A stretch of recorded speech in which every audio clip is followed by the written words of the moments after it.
Welcome to the Thrive podcast with the Shiloh Missionary Baptist Church. How does your faith kind of play into it, or does it play into it? What can be done about it? When I say the church, I'm talking about evangelical white Christians and the black folk who attend their churches. Hello, welcome to the Thrive podcast with the Shiloh Missionary Baptist Church. I'm Fred Jeff Smith, pastor of Shiloh, and I'm very happy that you chose to share with us either viewing on YouTube or Facebook or listening to us on iTunes, Spotify, or Amazon Prime. As always, we invite your comments on the podcast. You can reach me at fredjeffsmith@gmail.com. fredjeffsmith@gmail.com, and let us know how we're doing and what things we can do to make the podcast better. I'm very grateful today to have with me Mr. Markest Alcee, who is a native Baton Rougean and is an independent entrepreneur, and he has a unique business that we wanted to lift up here on the Thrive podcast, and that is the business of doing mobile oil changes. Mr. Alcee, welcome to the Thrive podcast. Thank you for having me. How you doing? I'm doing good. I'm glad to be here. Truly. How did you come upon the idea of mobile oil changes? The idea came from, it started, let's say 3 years ago when I was working remotely. Let's just start there. I'm working remotely for the past 3 years. My past career profession was IT, and since I'm working remotely, I didn't have to drive anywhere. So my car maintenance, it just went down since I didn't have to drive as much. Mm-hmm. So from there, I picked up a new job at a hospital, building it's called an EMR system called Epic. It's the whole hospital system. And this job was no longer remote. Okay. So I was like, okay, so let me get prepped for this job and get some car maintenance done. I was like, okay, my brakes are squeaking, doing a little squeak here and there. It's like, all right, let me get some new brakes and rotors.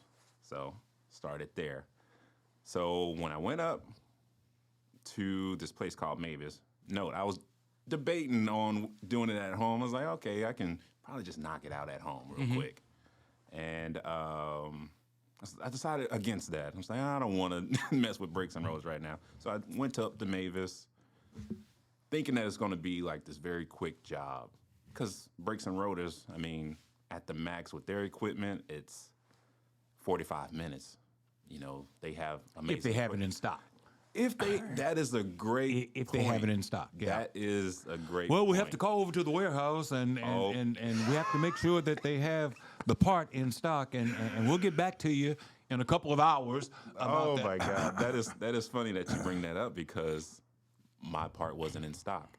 So they had to drive out there, which I was like, why do you have to drive? I thought it would be in stock. Like, this is a huge... It wasn't in stock. So about an hour later, the driver came back with the part. It was in the box had the correct brake and rotor. The inside was the wrong brake and rotor. Okay. So, no, they came out. No, this is about 2 hours in. Yeah. 2 hours in, it's like, oh, yeah, it's the wrong part, and blah, blah, we got to take it back. And, of course, it kept on leading me on, like, it's... The moral of the story, 7 hours later. 7 hours. Wow. 7 hours later is for brakes and rotors. Yeah. And I thought to myself, I was like, man, there's men on this planet Earth that can take out the car engine and put it back in within that time span. Sure. There's men that can do it. They can take out your engine and put it back in. Like, brakes and rotors should not take that long. Right. So that is part one of the idea. But it wasn't connected then. So, of course, I'm just catching up on maintenance. Maintenance is included in cleaning, too. So it doesn't matter if it's brakes to cleaning, you're maintaining your car. So the next day, I scheduled out a cleaning. And the day of, I was like, hey, where do I meet you guys? Like, where do I even come to bring my car up to get detailed? It was like, oh, no, we come to you. I was like, oh, okay, that's really cool. Like, Yeah. okay, that's really awesome, you Yeah. know? So I get that cleaning done, and then, throughout the next week or so, starting a new job, I was like, man, thinking of a good idea. Like, man, what if I can do brakes and rotors on the go? Mm-hmm. It's like, man, that's a pretty good idea. Like, just service brakes and rotors on the go. And I thought to myself, that's like, okay, I'll need a little bit more expertise, and plus it'll take a little bit more time to do brakes and rotors and people, driveways and whatnot. So I was like, okay, maybe I'll do oil. The idea, a little light bulb above my head came up. It's like, okay, maybe I can do oil on the go. It's like, okay, yeah, I think that can work. Changing it can get, you can get in and out real quick, and the volume of people you can get, you can get a good amount of volume of people too, just because it can be a quick process. So I was like, man, that's a great idea. And I pitched it to my father-in-law. I was like, do you think this is possible? He's like, if there's a will, there's a way. Yeah. That was his exact response. It's like, if there's a will, there's a way. Like, okay. And no, that was about a year ago. So later on, when I introduced him to the business, he's like, I was like, do you remember me telling you this idea? He was like, yeah, I remember. Like, yeah. I was like, well, you told me if there's a will, there's a way. And as you see, there was one.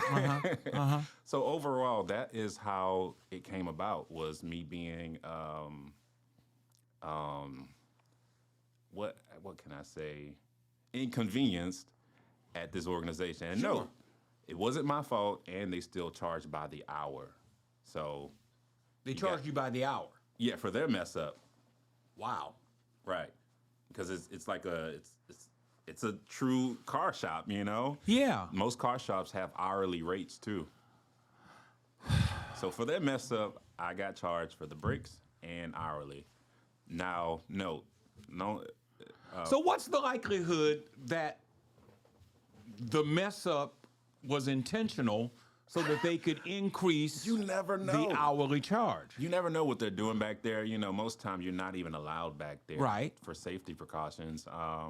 But that can be very much a trick. I've seen videos where I think it was Ford, where he just wanted a new key fob, and he set a camera in his car to record them. The guy knocked it out in like 10 minutes, but he just daisied on around, Yeah. acting like it was taking forever, and that probably incorporated some hourly fees too. Sure. So maybe I think 3 hours later, they finally called him. He said, hey, your truck is ready. And it's been 3 hours, but he programmed it in 5 to 10 minutes, the new key fob. Let's talk about your business, but first let's talk about the possibility of corruption that exists within car maintenance services. Because what you're revealing is, well, it sounds like corruption. Very much so. It could be a lot of corruption, just charging people extra time. And like I said, just from reference to that Ford. And this is just one small guy that exposed them. This could be happening on a grand scheme of things. Like every single day, they may just mosey on around. And let me tell you, I got so angry at Mavis. Not to diss them. Look, it's just one example, right? So about 6 hours into it, I see this guy. He rolls up in this car, and it's almost like it was in slow motion. He was driving so slow, like there's nothing else going on, and he had a little drink in his hand. He was just driving slow. He glided into the parking lot. I was like, I bet that's my brakes. I was like, I bet that's my brakes. And 20 minutes later, hey, your car ready? I was like, I knew it was him, and he was just moseying on around. Yeah. But no, that is one way. What I'm trying to say is that the flip is the other way around. I come to you, and I'm on my own time Right. to get to the next customer. Right. So the incentive there is to do yours really quick and get to the next person instead of moseying on around on your time and charging you extra. So it's like the flip. The incentive is on my side to get in and out. Now you have to have, in order for this to work, I'm asking, I'm not telling. Yep. You have to have an extensive knowledge about what grade of oil goes into each vehicle. So there's 50 weight and 40 weight and all this other kind of stuff that I don't actually understand. But when I take my car to be serviced, I want to make sure that they put the appropriate oil in my vehicle. So Right. you have to have, if you're going from place to place, you have to have an extensive knowledge of that. So yes and no. So Okay. we live in a pretty smart techie world, and like I said, I'm an IT guy, so I know about. I guess I keep up to date with certain technologies. So the software I'm using is it's called Field with an extra D on the end. Field, once you put in your license plate, it produces everything you need. So from oil capacity, oil type, and any other, even your Carfax. I mean, if you don't know about your Carfax, I can look it up. Okay. You know, they might have lied to you or something and didn't reveal that it was a stolen vehicle or maybe had an accident on it. I can see a lot of information on that end. But yeah, the software, as soon as you put in your license plate, it's like scanning your VIN. You ever been up to Take-5? Yes. And they open that door and beep. Yes. Exactly. It's the same process. I can put it in by VIN or by license plate, and it pulls all your information in just like that. And that's how I know I'll be accurate with every oil change. Okay. The software is amazing. Software is great. And how much hardware do you need to do this? I imagine you Hardware. need some kind of lift to get underneath the vehicle, or Right. So I have two types of, I guess, lifts. So let's start off with all hardware. Okay. I have a van. This van carries, got shelves, this and that. But let's jump back to the lifts. I have a lift. It's about 6 feet long and 90 pounds. It lifts vertically. 24 inches. It is very high. I have a short car, Infiniti G37. Okay. It's a coupe. So it sits short, and when the lift is fully extended, it's as tall as me. I'm 6'2". So that is one way to do it. Those are very heavy, nonetheless, but it's very safe also on my end. I can just get under there and take your filter. But one thing to note is that I extract the oil also. So down your dipstick, I put a tube down your dipstick, and it just sucks it on out. So I'm not draining a gallon of dark oil over your nice concrete, Okay. The last thing you want to do is spill any oil. Yeah, I imagine you had some kind of reservoir underneath to catch it, but Right. you're actually sucking it out from the Right. top. Right. Okay. The majority of the oil is getting sucked out.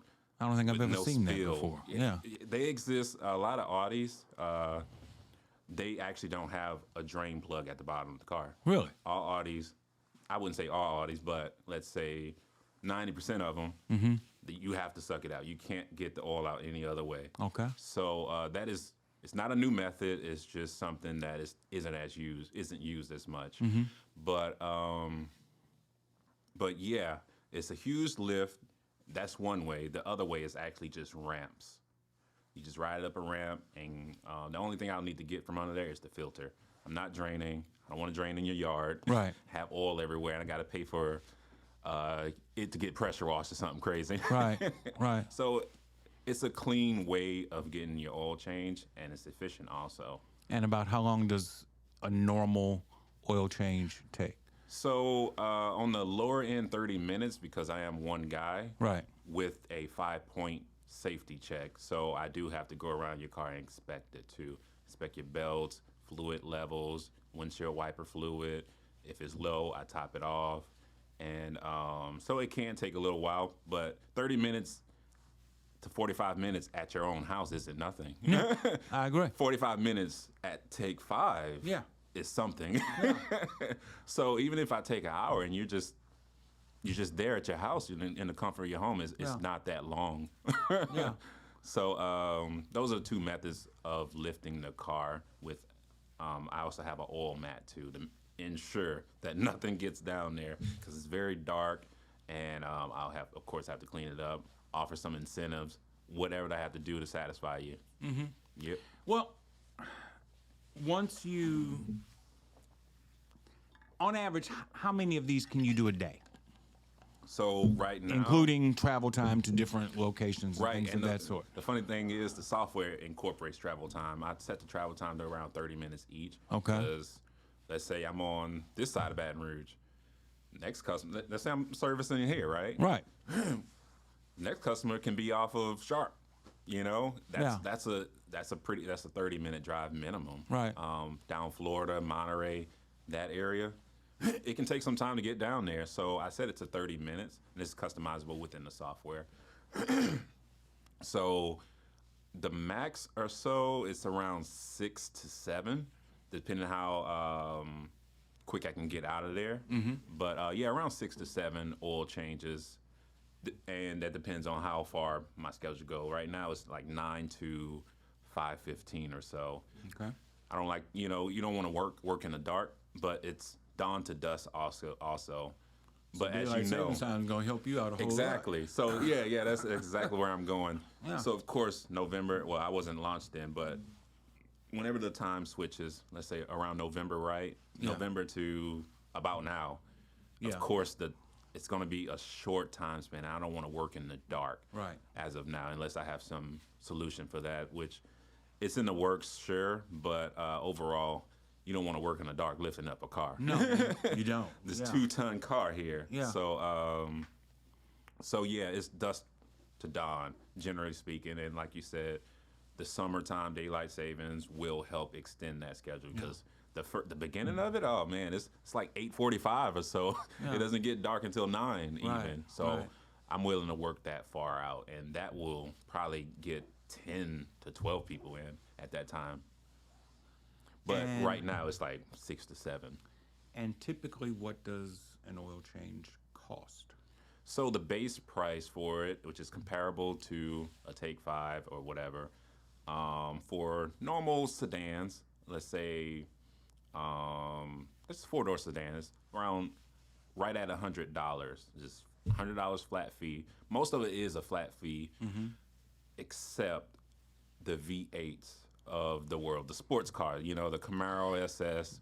I've got a V8, but it's not a sports car. You got a V8? I have a Grand Wagoneer, and it has a V8 engine. In it. So, what would it cost me? So to have an oil that's change? actually a fixed price. You would be under the SUV side. Okay. So I have a small and then a normal SUV sizing category. For trucks, they have many different size trucks. They have a mid-size, which is $99. Right. Then you have the 1500s, which is $119. Okay. And your Wagoneer, I think it would cost $119. Okay. For any SUVs bigger than a small, little, let's say a Nissan Kick. It's like some small SUV or the Chevy Transverse. I don't know if you heard of those. They're very, very small SUVs. And they're all capacity. It's a little 4-cylinder engine in there. You just don't want to charge people extra for basically a passenger car. It's just a little bigger, same engine, 5 quarts of oil. That's cheap. But your car, it is a V8, and it will drink a little bit more than an average car. Right. So from there, it's a $19 upcharge for your SUV. But it's not a sports car, which means it still may take less oil than those V8s, Corvettes, Hellcats, whatever you want to say. So those type of cars, there's no fixed ones because the oil capacity fluctuates too much to actually come up with a common number. So the 1500 trucks, let's say for instance, I took the average of Dodge 1500, Chevy 1500, Toyota 1500 trucks, and they're averaging 8 quarts of oil. So I have an average for that. But let's say, so that's how I'm able to have a fixed price. I took the average of the top ones. I got you. So moving on to the V8s, the Corvettes, the Lexus RC. Lexus RC, they have a V6 version and a V8 version. It takes 7 quarts of oil. That is nearly 2 gallons. But then you move on to a BMW Grand Coupe. It took 10 quarts of oil. So that was 2 gallons and 2 more quarts. And Right. these gallons of oil versus, this normal sedan where it's just 1 gallon. Sure. So that's why for the V8s, it's typically you just call for a quote. But everything else, it is fixed. It is a fixed pricing. So your car is a fixed price. If you have a sports car, it's you have to get a quote from me. I see. Yep. But everything else is fixed. Were you always fascinated with cars? Did you always have a love for That is cars? funny. Yes, I've always loved cars. Growing up, grew up somewhat in the hood, or that '90s era where you seen certain rappers, you're like, oh, Lil Wayne, they was coming up, and I was just fascinated with the cars. Like, man, they have some really nice cars out there, and I see them driving around in old Corvettes and stuff, and I think that's where my fascination came from. I guess being a boy too, a lot of boys just absolutely love cars.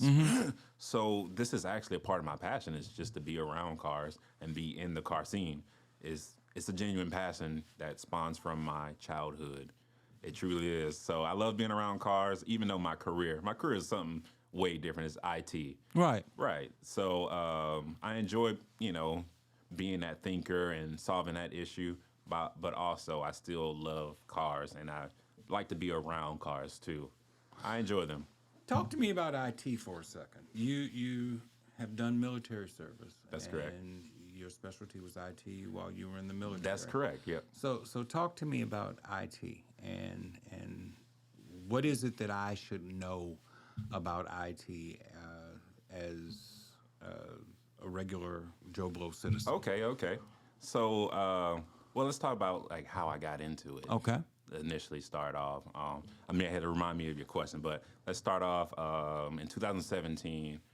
I have an older cousin. He's just very sharp. He's just very sharp guy mentally. So 2017, he asked what I was doing with my life. I was like, I'm doing graphic design. I'm in school for graphic design. He was like, no, don't do that. You can learn that on your own time. He said, do IT, and just walked away. No, I never heard those 2 letters together, besides the letter, word So it. tell everybody, because somebody else might not have heard those 2 letters together. Right, those 2 letters together. Tell everybody what IT stands for. IT stands for information technology. Right. So it still doesn't say what it is exactly. What it is, you do computer work. So you fix them, troubleshoot them, whatever else goes wrong with them. So I've never heard those 2 words combined together in 2017. I was like, it? What is it? And he just walked away. He just walked away without any further information. So I had to research what it was. I was like, oh, man. And I researched. I was like, oh, man, I don't like computer work. I hate typing. Yeah. And, I hate doing this, hate doing that. So later on, I had a friend join the military. And he's like, hey, it's a good bet. You should, just look into it. And so I did, to say the least. I wanted to go Air Force. So I walked into... The most elite branch of military service. Right. That's what my father used to say. Oh, Lord. He was an Air Force guy. He's an Air Force guy. It's the cream of the crop over there. Yeah. So I walked into an Army recruiter base, Okay. Recruiter station. I said, hey, is this the Air Force? He's like, no, but we're better than them. He's like, no, but we're better than them. What you want with the Air Force? Come in here. Snatched me right on up because I didn't know anything. They was like, hey, we're better than them. We can do this. We have more jobs, which is very true. The Army has a lot of jobs. Okay. So he just asked what I was looking for. And at that point, I didn't remember that advice that my cousin gave me. I was like, I'm just looking for a job, or advantage and whatnot. And he's like, all right, let's get you set up for an ASVAB test. And we scheduled it out. He called me the day of. I was like, oh, I don't have a ride. He's like, I'll come and get you. He was on top of it. It don't matter. Yeah. He's like, I'll come and get you. That's a good recruiter. What? Yeah. So coming up, the day of, he didn't let me back out, basically. I was like, oh, I didn't study, which I didn't, which I wanted to. Right. He's like, oh, no, it's all right. You can retest it. He wanted me in there. Ended up scoring pretty high on the ASVAB test. And he was like, well, you scored high enough because the score is in coordination with the job you can qualify for. Okay. So he's like, well, what are you looking for? It's the idea that my cousin's advice still didn't pop up at that exact moment. But then like 30 seconds later, I was like, wait, do you have IT jobs? He's like, yeah, of course we do. He's like, yeah, I got you. Yeah, we got one right here for a $9,000 bonus.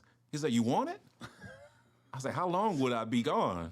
And how long? And he was like, oh, just 9 months. I was like, 9 months? That's not bad because I was considering going to a 4-year college and getting a degree in IT. Right. So do the math. It's like 4 years of possibly no pay versus 9 months With pay. with pay, and I'm certified in IT. No, I was getting a little heavier too.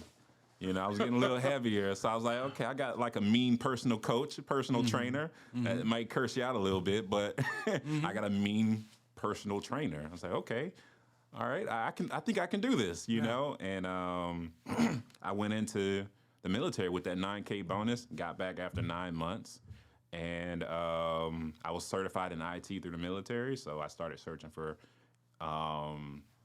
it's DoD jobs, like Department of Defense type jobs, Yes, where sir. they require security clearances. Okay. So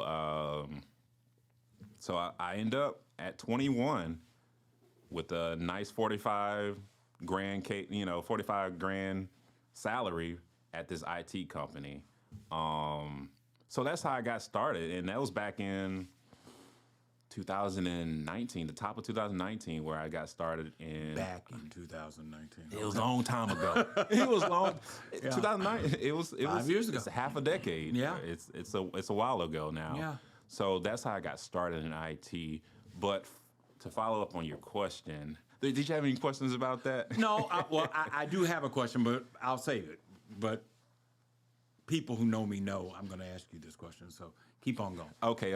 So to answer your question, to highlight my career a little bit more, I went into this. I tried to go in the more cybersecurity route. Okay. So security is priority for I guess people in general, older people, just in general, security is everything. Right. So that's something that I want you to harp on top of, and something you should know that you should pay attention to. So there's something called phishing, which is you're just gathering general information from a person. Oh, how old are you? Okay. What's your favorite color? Okay. Let's say your favorite color is blue. I can ask you that, right? Okay, that's cool. And what's your children's name? Okay, cool. And guess what? I You can have use enough that. information I have enough information to get set in. up your own account. Right. In my name. Right. Or yeah, that too. But those are common security questions. What's your pet name?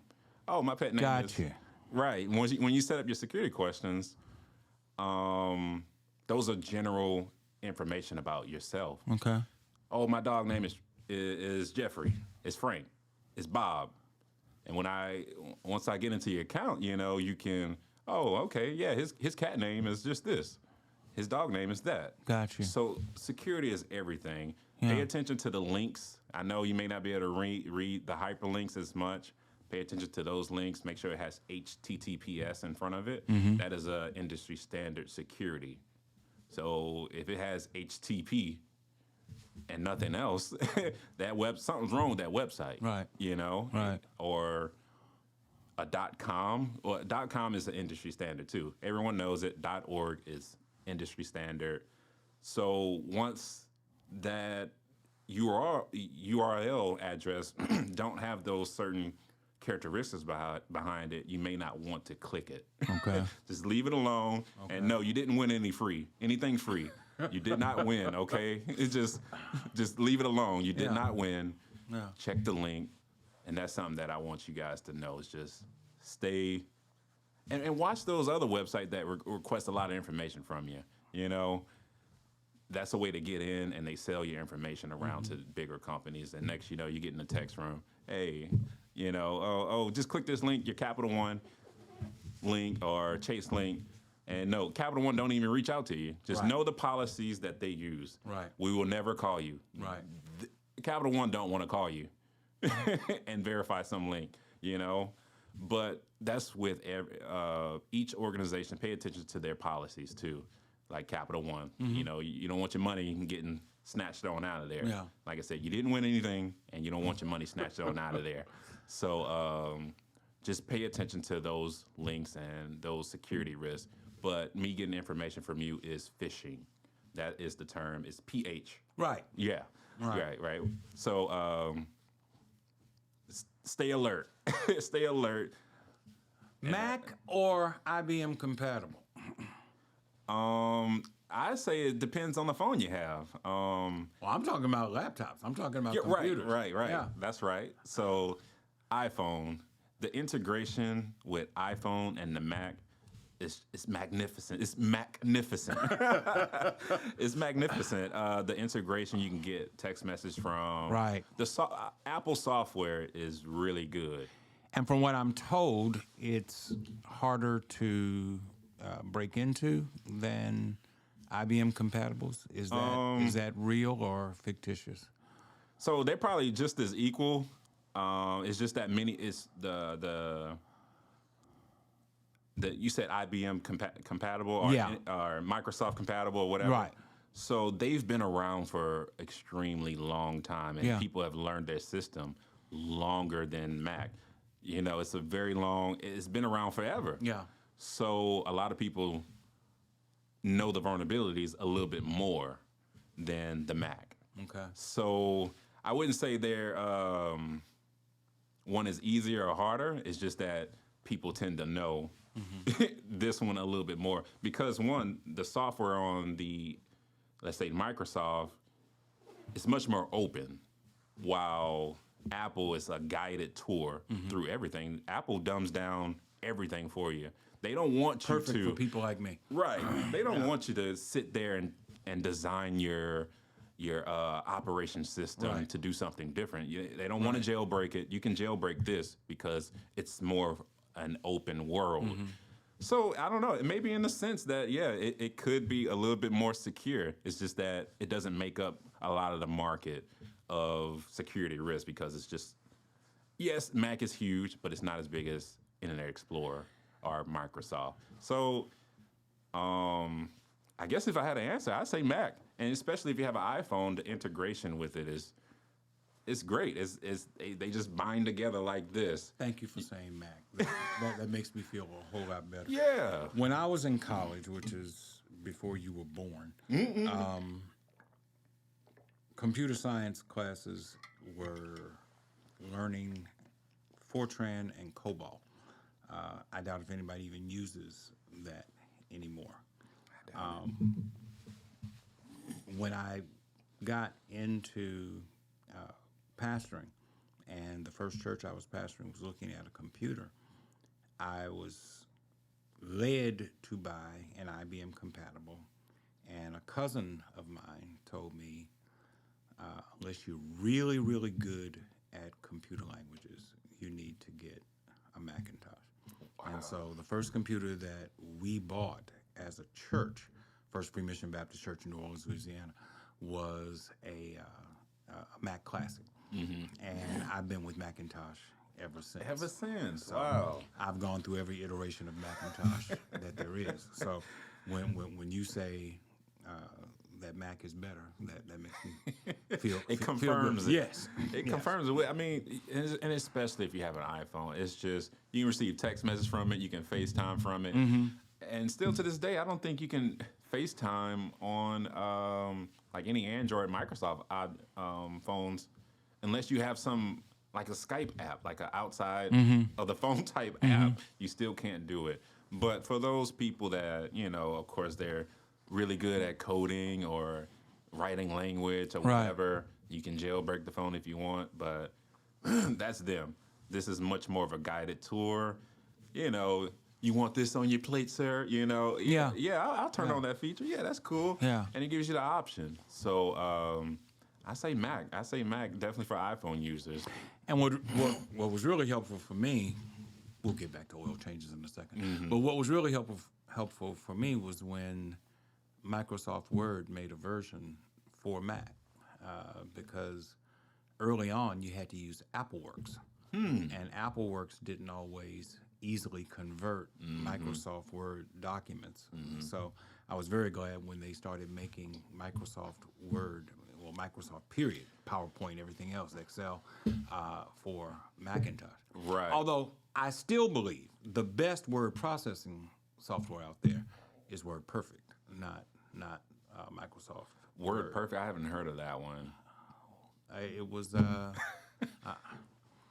I'm just telling my age, but it was done by a different company, and the name escapes me right now. All right. But it was much easier to manage in document formatting through WordPerfect than it is through Microsoft Word.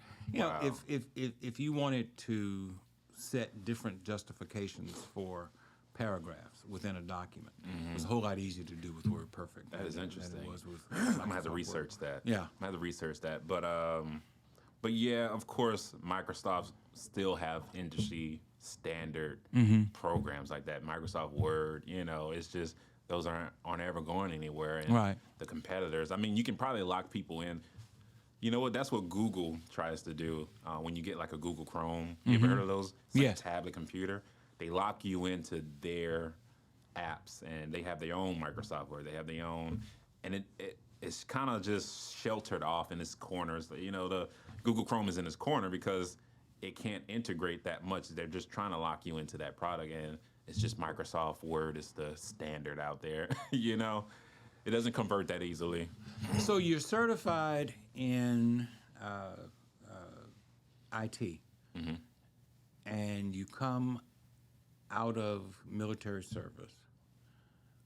What made you choose to become your own entrepreneur and go the direction of oil to go as opposed to following a path in IT?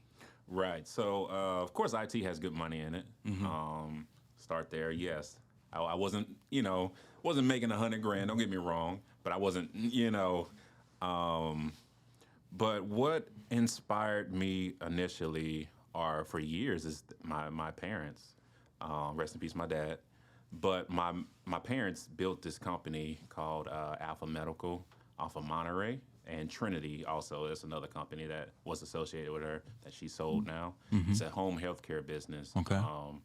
So I realized that them being an example for me is all that I needed. Examples make a lot of who you are. Them being that example is like, okay, I want to be a business owner too.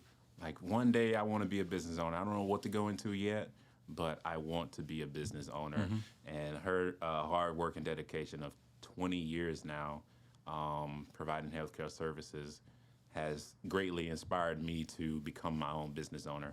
So that's one huge motive behind me becoming that, but also me wanting some sort of legacy and something of my own rather than, being under someone and taking orders. I want to be a boss. I hear you. It's just interesting to hear someone as young as you are talking about legacy. That's refreshing, to be honest with you. Yes. Legacy is very important, and I want to create something for my family and be that pillar to hold up my family if I need to. No, Right. they don't need any help or anything like that. But coming down the road, every family needs that pillar in their life. Yeah. That one person that you can always depend on. So me wanting to be that pillar is also important to starting this business. But being my own owner, of course, is always important. And note, I come from the military, and what you do there, you take orders. Yes, sir. Right. No, sir. But you also have a discipline about you because of military background that perhaps some others don't have or have not cultivated. Right. So knowing that the military would incorporate that a little bit better, and I didn't believe that it would. And as a young, going through getting out of high school, a little undisciplined. I actually was. I couldn't get through any classes, couldn't do anything. I was like, okay, this will not work. I have to do something. Like I have to be that, what's the word? Just very concise person. I have to change to become something. It's like, I think this will help, this will help me get on track, become a little bit more disciplined. Waking up 4 a.m. isn't fun all the time, and getting, a 3-mile run in. So that created a certain discipline about me that when I got home, I was like, oh, man, that didn't do anything to me. I was, I guess, in denial about it changing me, because most people was like, oh, yeah, the military changed you. Like, oh, it didn't do nothing to me. But to this day, I get up and work out. I get up and try to work out and be healthy. Yeah. And no, this motive came from my father passing. I mentioned it briefly. He passed from a heart attack at 44. Okay. So he's been gone for a while. It's about 2010 or so. He's been gone for a while. And I was like, okay, I cannot repeat that. I cannot repeat that. So what would help me not repeat that? So I seen the military. I was like, okay, it'll get me a little healthier. Like I said, I was getting a little bigger. I was a little chubbier. So I was like, I'm heading down the same path as my dad. I was like, oh no, I can't do that. I have to live a little longer than him. Even if it's 1 year longer than him, I'm happy. I just cannot have a shorter life than him. So not to compete with him, of course, but it was just on the aspect of changing something, I have to change. So I went to the military to change, and it did. So it offered some sort of discipline after the fact, and still to this day I work out and try to watch, what I eat, how I eat, and I observed my dad, eat certain things that might have been considered unhealthy. He's from, like I said, Pankerville, like Thompsonville area. Right. They are country as ever down there. They frying up some pork skins just on a regular day. A pig lip. Tastes good too, doesn't it? They do. Just moderation. Moderation is key. Yeah. Pig ear, pig lip with some Lay's, hot sauce, high salt, stuff like that you granted, moderation is key. Don't get me wrong. Not saying you don't eat it. Maybe it'd be better if you didn't, but moderation is key. Let's talk about Baton Rouge as a business environment. You have taken a risk. You have invested time, talent, and treasure into a business that is headquartered, if not limited, to Baton Rouge. What's your assessment of the Baton Rouge business environment for a person like yourself, a young entrepreneur trying to break through? My assessment is that it's actually bigger than you think it is. Reaching these people and letting them know that this business actually exists is actually proven to be a little harder, harder than I thought it would be. There's different areas of Baton Rouge. Like I said, we mentioned the travel time. It's 30 minutes from either side of Baton Rouge, maybe 45. From, let's say, closer to the Highland area all the way down to, Scotlandville area. It's kind of far. Yeah. So I guess that's the initial thing that I came to somewhat have trouble with is it's actually kind of bigger than you think. So my assessment is that also there's money here too, and I have to reach the right demographic for it to, whether it's elderly, it'll help them also keep off the road. They don't want to be outside anyway, or the busy profession, that have you going for 12 hours out the day. I have to find those people in Baton Rouge. I have to find the elderly people that I can help. And this one customer, actually, she wasn't elderly or anything like that, but I say she's middle-aged. And after I got done with the oil change, she was just so happy that she's like, oh, I'm so happy I was just able to catch up on my chores. And she's like, oh, man, I didn't have to go up to take 5. Right. Because she was going to get up early in the morning. Right. 7 o'clock, get up to take 5 and be the first person in line because she didn't want to wait. But when she found out she didn't have to wait, all she did was sit in her house, and clean. She's like, I just caught up on my chores. I caught up on work. So I have to find those people in Baton Rouge area to help this business grow. But are there groups in Baton Rouge, like the Baton Rouge Chamber, that offer services that you find helpful in developing your business? Do they provide seminars, training programs about bookkeeping, things of that sort? I'm just trying to get a sense from your perspective as a businessman.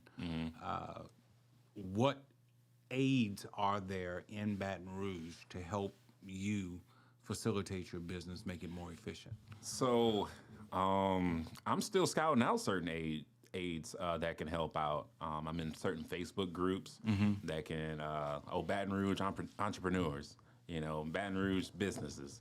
So I try to join those groups and let them know that I'm there.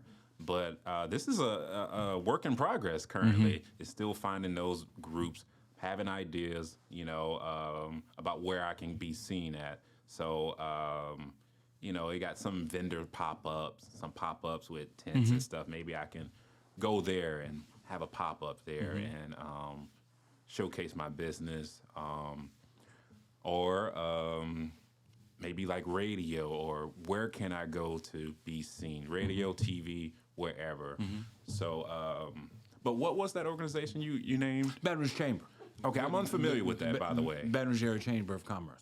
Okay, I'm unfamiliar with that. Well, you need to Google Baton Rouge Area Chamber. Okay. And there's a young man who actually grew up in this church, Brace Godfrey III, who is a senior vice president with the Baton Rouge Area Chamber.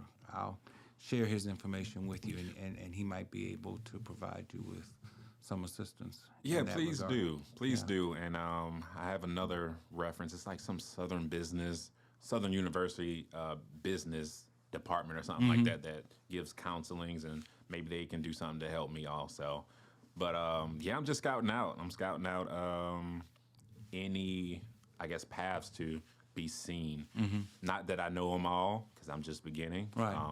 But yeah, I'm open to hear more about Baton Rouge Chambers, you said? Baton Rouge Area Chamber, yes. Right. I'm very open to hear about that, just to be seen and let people know that this service exists, because it truly does help people. It helps people save money, time, and of course the roads are dangerous. Someone maybe died on the way up to oil change. Right. They could have just been at home. Yeah. Skipped out on the oil change, or maybe they got on a wreck up there. Whatever to do that keeps you off the road. And some people are very cautious about being on the road. There's crazy people every day on the road. So this will help them preserve their car, preserve their time and money. You don't have any employees yet. It's just you. It's me and another guy named Dwayne. Another guy. Okay. Yeah. Just me and him. So you guys split time. Yeah. So he's a manager here also. So he scouts out. He's everything. Truly, he's technician, sales, whatever you want to consider him. He's a major part of the business too. Okay. That can help out with just about anything. Like we have floating positions, So sales, technician, everything. You have siblings? I do. What number are you in the list of? So as my family would put it, I am the baby. Okay. All right. So I am the baby. Out of how many? 4. So 4 of us and 5 altogether, which are all boys. That's as some people would put it. But we're all men. So you have no sisters? No sisters. Okay. So how competitive was that growing up? Oh, man, that was crazy. So I am the biggest one also. Makes a difference. It does. Nobody's going to pick on you. Right. Or if they do, they're going to find out. They're going to find out real quick that, this he's younger, but note, I'm the tallest, heaviest.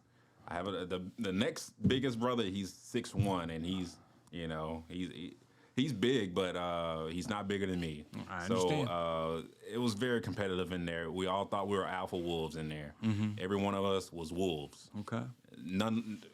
every one of us thought we were bigger and badder than each other, and we tested each other every day. Gotcha. Every day we tested each other. Gotcha. So it could be rough in there, to say the least, knowing that all of us have that mindset that we are bigger and badder than the other. As you can imagine, what might have happened in there. Yeah, yeah. Are they all here, or have they moved to different parts of the country? So my brother Marlon, he's in the Houston area. Okay. He's a realtor out there. Shout out to Marlon, Markest Alcee. So hit him up if you're in the Houston area, if you need a house. So he's in the Houston area, and the rest of my brothers are living here. Okay. So all of us are generally here. Yep. Do they support what it is that you're doing? Oh yeah. Anything I post, they repost it, or try to get some people to book, or to I guess to get more views also. Mm-hmm. So yeah, they're supporting it. They're very happy for me and support me, including my wife. Shout out to my wife. She does a lot of the marketing and imagery and the graphics of it. So she is my biggest supporter. I was going to get to your wife. You're married. How many years have you been married? No years yet. Okay. We're New like bride. 6 months in. Okay, Yeah. well, congratulations 6, to 7 you. months in. September 1st, 2023 is Okay. when we got married. But we've been together 5 years so far. Okay. But just newlyweds. Yeah, I guess you can still consider us newlyweds. And Not even a year. I'm sure it's helpful that she's supportive of what it is you're doing. Absolutely. as well. Yeah, she's been my biggest fan and supporter. Absolutely. So, 27 years old, living in Baton Rouge. You a church guy? Right. That's correct. Where do you go to church? So currently it's Acacia, but my church home that you may be familiar with is Higher Ground. Okay. That's the church I grew up in, and to this day, it's still my church home. I haven't visited them, but to this day, Higher Ground, I don't know if you're familiar with them. I am. Okay, yeah. I am. I can always say that it's my church home. Okay. Right. And share with us. It's a church podcast, so I have to ask this question. Share with us how your spirituality plays a role in your business ventures. So and things knowing of that that, sort. I guess God is on my side at all times, and knowing that, what can I say? I remember what my mom said, that the business is already blessed in His name already. Mm-hmm. So knowing that gives me comfort in growing this business, that God is on my side. So I'm very happy to, I guess, know that if anything, even if it fails, I guess it's in His will also. Mm-hmm. So I guess that's how I know about my spirituality with being incorporated into the business, is that knowing that He's on my side. And how long have you been doing oil to go now? It launched like 2-3 weeks ago. Oh, you are sparkling brand new. Extremely brand new. Okay, all right. Right. Well, I really appreciate your taking the time to come and share with us. Mm-hmm. Tell people how they can get in touch with you. That's your camera right there. Just look right into the camera and tell them how they can get in touch with you and utilize your services. Okay, gotcha. So once again, what we are, we're a mobile oil changing business that come out to your preferred location. So it can be your home, work, if it's approved, of course. And we'll provide oil change detailing there. The way you can reach us is phone or email. The phone number is 225-247-2850. And our email is oil, 2, go, which is GEAUX, LLC.com. Really long. But the website is oil2go, which is GEAUX.com. So those are the ways you can reach me. So glad to have you here with us, Mr. Alcee. I hope to have you back again soon. And I expect to be able to utilize your services. Oh, in the yeah, very please near future. do. I need the support. And I'll be extremely happy to service your car. And I'd be remiss if I didn't say this. If you're free on a Sunday morning, come by here and share Oh, with us. yeah, you know what? Thank you. Worship is at 8 and 11. We'd love to have you. Oh, okay, 2 services. Yes, sir. Okay. That's I'm right. excited. Yeah. I'll definitely pass by. Well, look forward to it. Thank you for viewing. Thank you for listening. We'll be back again next time.